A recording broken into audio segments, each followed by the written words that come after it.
আত্মাকে নরকে কেন কষ্ট ভোগ করতে হয়? গরুর পুরাণে বলা হয়েছে নরকের সবচেয়ে ভয়ঙ্কর কষ্ট হল তৃষ্ণা আর পিপাসা। আত্মা যতই চিৎকার করুক না কেন তাকে এক ফোঁটা জলও দেওয়া হয় না। এই যন্ত্রণা সবচেয়ে অসহ্য বলে মনে করা হয়। বন্ধুরা, আপনারা কি জানেন? তামসী নদী, এতে অন্ধকার আর ভয়ঙ্কর পোকামাকড় থাকে। পাপী আত্মাকে এখানে ডুবে যন্ত্রণা সহ্য করতে হয়।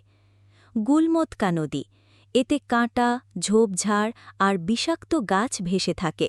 ভণ্ড মানুষ আর যারা অন্যের অপমান করে তারা এখানে কষ্ট ভোগ করে। ফেনেলা নদী, এই নদী দুর্গন্ধযুক্ত ফেনা, ঝাগ আর কাদায় ভরা। লোভ আর কামনায় জড়িয়ে থাকা আত্মারা এখানে যন্ত্রণায় ভোগে। রৌদ্র নদী, এতে জলের বদলে জ্বলন্ত আগুন প্রবাহিত হয়। পাপী আত্মা এতে পড়া মাত্রই দগ্ধ হতে থাকে।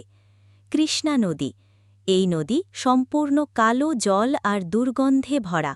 আত্মা এতে ডুবে চরম যন্ত্রণা ভোগ করে। এমনই আরও তথ্য জানতে ভিডিওটি লাইক করুন এবং চ্যানেলটি সাবস্ক্রাইব করুন।